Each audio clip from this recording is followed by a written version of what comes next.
Shalom, shalom, frères et sœurs en Christ, et bienvenue à la Rhapsodie de ce mardi 4 février 2025. Rhapsodie écrite par le pasteur Chris Oyakilome.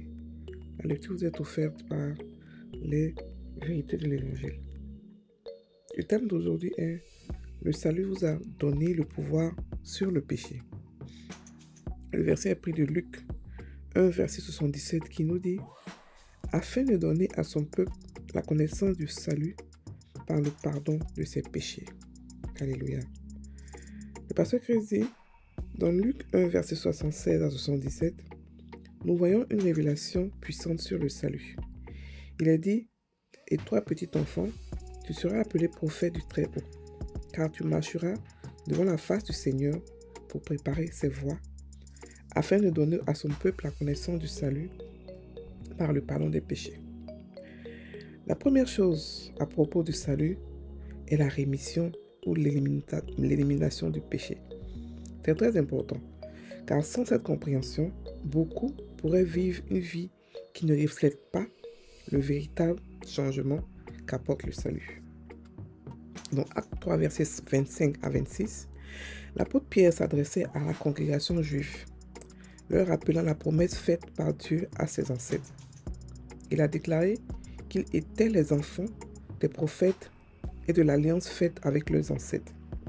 Pierre expliquait, « C'est à vous, premièrement, que Dieu avait suscité son serviteur, l'a envoyé pour vous bénir, en détournant chacun de vous de ses iniquités. » Ce verset révèle un autre aspect crucial du salut, la bénédiction d'être détourné du péché. Dieu nous a bénis en envoyant Jésus pour nous détourner de nos iniquités. Vous ne pouviez pas le faire par vous-même. Vous avez peut-être lutté contre le péché, mais lorsque vous avez reçu le salut, vous avez reçu le pouvoir de vaincre le péché.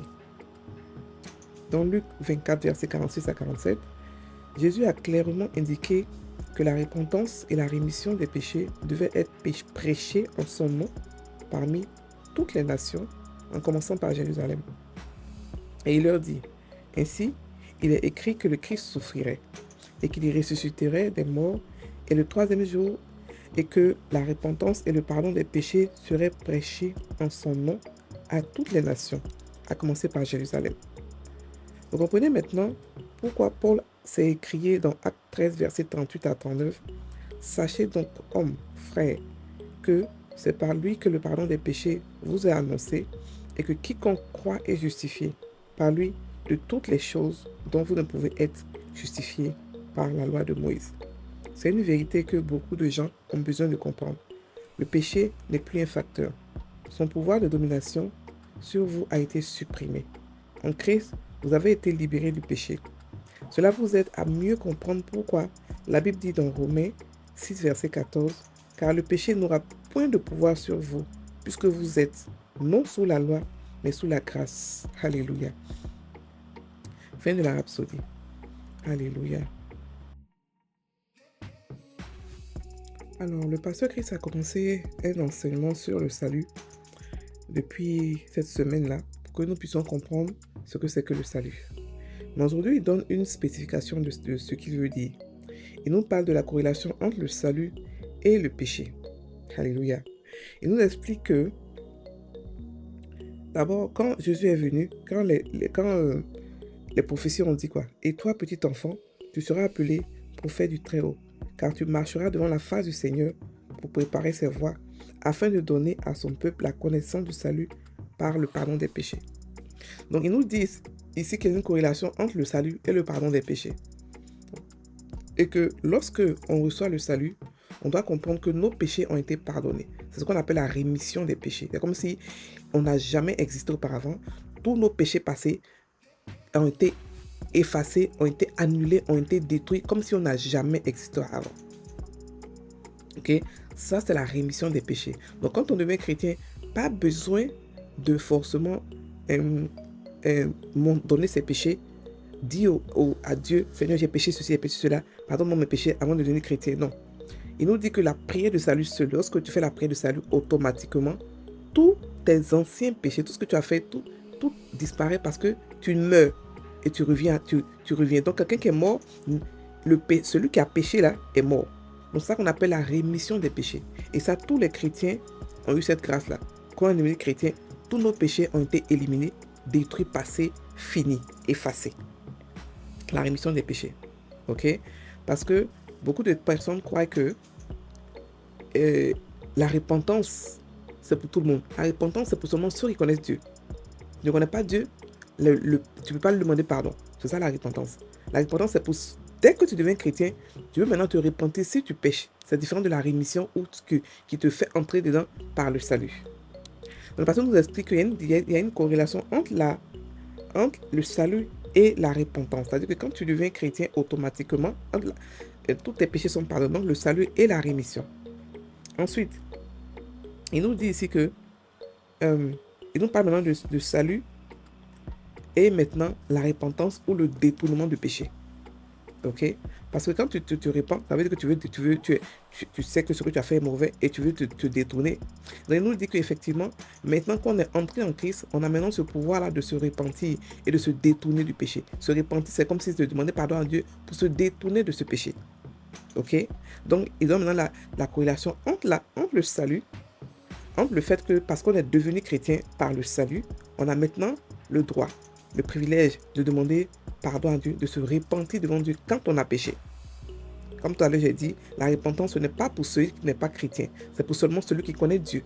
Et les Juifs, ils parlaient de repentance parce qu'ils connaissaient Dieu. C'est pour ça que Jean-Baptiste a dit, repentez-vous, repentez-vous.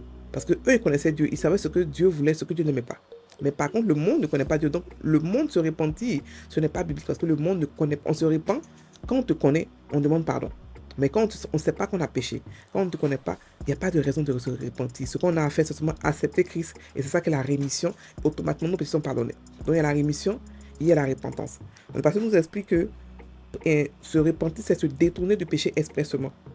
Il a pris le verset de Acte 3, verset 26, qui nous dit que c'est à vous, premièrement, que Dieu, ayant suscité son serviteur, l'a annoncé pour vous bénir en détournant chacun de vous de ses iniquités. Ok, ça veut dire que le salut nous permet de nous détourner de nos iniquités. Non seulement notre ancien péché disparaît, mais le péché que nous faisons, on a le pouvoir de nous détourner de cela. Mais ce n'est pas encore fini. On a encore quelque chose encore plus grand. Maintenant, il nous dit aussi que non seulement on peut se détourner, mais on peut vaincre le péché. Ça veut dire que le péché n'a plus de pouvoir sur nous. Ça veut dire qu'on n'a plus besoin de subir le péché. Ce que je dis là est grand parce que beaucoup de chrétiens croient que parce qu'ils pêchent, c'est que le péché les commande. Non. L'expérience ne fait pas la vérité. Ce que chacun de nous vit au quotidien par rapport au péché ne veut pas dire que c'est ta nature ou que c'est la vérité. C'est la réalité que tu vis. Ce n'est pas la vérité. La vérité te dit que le péché qui te fatigue là, tu as le pouvoir de le dominer. Tu as le pouvoir de le dominer.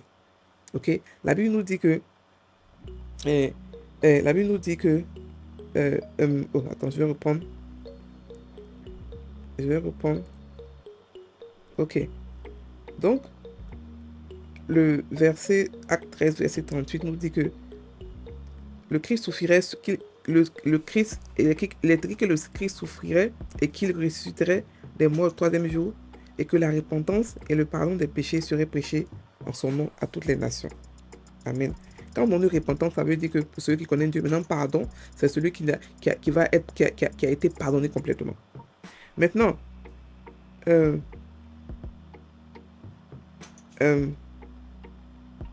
ok, maintenant le pasteur nous explique encore dans Acte 13, verset 38 à 39. Il a donné beaucoup de versets, ça ne veut pas dire qu'il voulait compliquer, il voulait seulement qu'on explique, qu'on comprenne bien ce que veut dire le salut par rapport au péché. Parce que beaucoup de personnes sont encore sous la domination du péché, ne sachant pas que eux, ils ont maintenant le pouvoir sur le péché. Le péché n'a aucun pouvoir sur nous. Le péché maintenant devient maintenant un choix. Celui qui veut pécher, il pêche. Celui qui ne veut pas pécher, il ne pêche pas. Tout simplement. Le péché n'a pas de pouvoir sur nous. La Bible nous dit que Jésus est venu anéantir le péché. Il est venu détruire le péché. Ça veut dire que le péché n'a plus de pouvoir sur nous. C'est parce que tu pêches que le péché a un pouvoir sur toi. Le jour où tu décides que le péché n'a plus de pouvoir sur toi, c'est fini. Le péché n'aura plus de pouvoir sur toi. C'est une décision et une conscience. Ok? Maintenant, il nous dit que voilà, Romains 6, verset 14 nous dit que le péché n'aura point de pouvoir sur vous, puisque vous êtes non sous la loi, mais sous la grâce. pour que le péché ait un pouvoir sur toi, il faudrait que tu puisses avoir la nature du péché. La nature que nous avons maintenant, c'est la nature divine. Elle n'est soumise à aucun... elle n'est pas soumise à quoi que ce soit. Et aucune domination rien ne peut la dominer. Parce que c'est la nature de Dieu. Si on peut dominer cette nature, c'est qu'on peut dominer Dieu. Ok? C'est qu'on peut dominer Dieu. Donc, la nature qu'on a nous dit que, pardon, dans Romains 6, verset 14, vous avez été libérés du péché. Nous avons été libérés du péché. Ok? Donc, son pouvoir de domination sur nous a été supprimé. Non seulement on a été pardonné quand on est devenu chrétien, on a eu la rémission des péchés. Ensuite, on a la repentance qui nous permet de nous détourner du péché. Et maintenant, on a le pouvoir sur le péché. Ça veut dire qu'on a le pouvoir sur la mort. On a le pouvoir sur Satan, sur la maladie. Parce que c'est le péché qui a introduit tout ça là. Ok? Donc, tout ce que Satan fait, on a maintenant le pouvoir sur lui. Ce n'est pas seulement le péché, mais la mort, la maladie, la pauvreté, tout ce qu'il a créé. On a maintenant le pouvoir sur ça. Donc, il faudrait qu'on puisse comprendre que ce n'est pas parce qu'on pêche qu'on est pécheur, ou c'est pas parce qu'on pêche que le péché a un pouvoir sur nous. Le jour où on décide qu'on ne veut plus que le péché ait un pouvoir sur nous, c'est ce jour-là que le péché arrête de dominer sur nous. C'est donc un choix.